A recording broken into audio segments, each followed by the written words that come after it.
Qu'est-ce qui m'a plu, entre autres, dans ce texte-là, c'est le côté très frontal de la parole et cette volonté-là de toucher et de bousculer à travers l'émotion, mais aussi à travers une parole qui est confrontante. Quelqu'un qui n'a pas peur d'avoir des opinions, qui n'a pas peur d'envoyer chier, qui n'a pas peur de nommer des réalités aussi qui sont très difficiles. Pour moi, ça a été vraiment très touchant de rencontrer ça. Puis c'est sûr que ça m'a donné envie de porter cette parole-là jusqu'au plateau. Quand j'ai découvert ce texte-là, je reconnaissais des gens que j'aime dans le personnage de Défi qui, aux premiers égards, semble un peu... pas repoussant, mais tu sais, c'est pas le personnage qui attire tout de suite l'empathie. C'est un personnage qui a une grande carapace, puis il y a plein de monde comme ça qui nous entoure dans la vie, qui sont des êtres tellement fragiles, qui, aux premiers abords, quand on les approche, vont avoir tendance à donner les premiers coups pour pas se laisser blesser, mais que la minute que tu réussis à franchir cette carapace-là, tu te rends compte qu'ils ont juste plus de protection. Puis je trouve que c'est ça qui est beau dans le texte d'Owen, c'est à quel point est-ce que ça effie, elle est vibrante, elle est humaine, puis on a vraiment envie qu'elle ait un dénouement heureux, mais évidemment, elle s'appelle Iphigénie, fait qu'elle est sacrifiée. On a l'impression, même quand on lit la tragédie grecque d'Iphigénie, tu sais, c'est souvent elle a fait l'ultime sacrifice pour que son père puisse aller à Troie, mais tu sais, ultimement, tu sais, elle a donné sa vie pourquoi? Pour que des hommes de guerre puissent aller massacrer des enfants, violer des femmes, tuer des soldats, tu sais, comme pour commettre un génocide. Est-ce que c'était vraiment un sacrifice qui valait la peine d'être fait? Puis si t'es plus là pour rappeler aux gens que tu t'es sacrifié, qu'est-ce qui nous dit qu'il n'y en aura pas une prochaine sacrifiée plus tard? Fait que cette idée qu'en fait, on vit dans des loops, puis on pense à chaque fois que c'est correct, moi je vais prendre le coup, puis comme ça se reproduira plus, mais au final, non, en fait, c'est toujours les mêmes personnes qui sont sacrifiées, tu sais. Fait que peut-être qu'il faudrait arrêter d'accepter ça.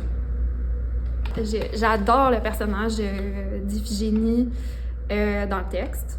C'est quelqu'un que je trouve infiniment touchant, qui me ramène à moi-même, qui me ramène aussi à des proches, qui me fait vraiment du bien parce que elle va provoquer l'empathie, je trouve.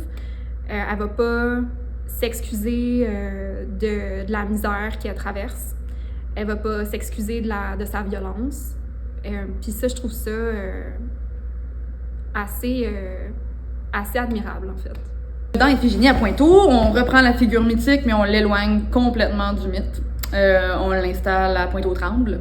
Puis Iphigénie, c'est une fille comme qu'on en voit souvent, qui pallie à peut-être sa quête d'existence, mettons, là, quand elle pas savoir est où ma place dans le monde, à place de se poser la question, elle va boire tous les soirs, puis elle fait de la drogue, puis elle couche avec du monde, puis etc. Puis un jour, elle tombe en amour.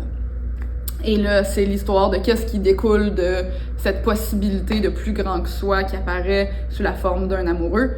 C'est vraiment cette espèce de quatuor-là de filles qui sont tantôt la même personne, tantôt des amies qui se répondent entre elles, puis c'est très, très, très rythmé. C'est la fête, en fait, tu sais. Jusqu'à ce que ça soit plus la fête. Fait que c'est de cette manière-là qu'on décide de parler du récit. Puis on se rend compte qu'en fait, derrière tout le mépris qu'elle semble dégager envers son chum, envers sa grand-mère, etc., au final, elle se reconnaît dans ce groupe sociétal-là, puis il y a de l'amour qu'elle a aussi, tu sais. Je pense que c'est aussi un show qui est vraiment touchant. On suit vraiment le parcours d'un personnage avec un quatuor qui l'incarne. Puis ça fait que c'est vraiment musical, très rythmé. C'est vrai qu'il y a des moments qui sont vraiment drôles aussi. Puis moi, ça me fait vraiment du bien aussi de rire de ce qui fait mal, en fait, puis de pas se prendre au sérieux tout en se prenant au sérieux au théâtre, puis de réfléchir, mais vraiment en riant, puis vraiment en passant un moment ensemble, un moment qui est aussi esthétique. L'idée, c'était vraiment de faire Iphigénie, c'est pas une histoire de un moment d'une personne qui s'est sacrifiée, c'est justement, non, c'est un sacrifice qui se répète et qui se répète et qui se répète, et on parle d'une pleine génération de personnes qui sont face à le revirement de leur droit à l'avortement, face à une crise du logement, face à de l'austérité, face à l'appauvrissement de notre société. On est face à, c'est ça, un mouvement générationnel, donc Donc j'en ai fait un chœur de 4, puis j'aurais pu en faire un chœur de 50, mais on n'avait pas ces sous-là. Fait que notre économie, notre monde est construit en sorte que une poignée de main, quelques grains de sable dans l'univers profitent des ressources et exploitent le restant de la société. Puis qu'on se bat entre nous.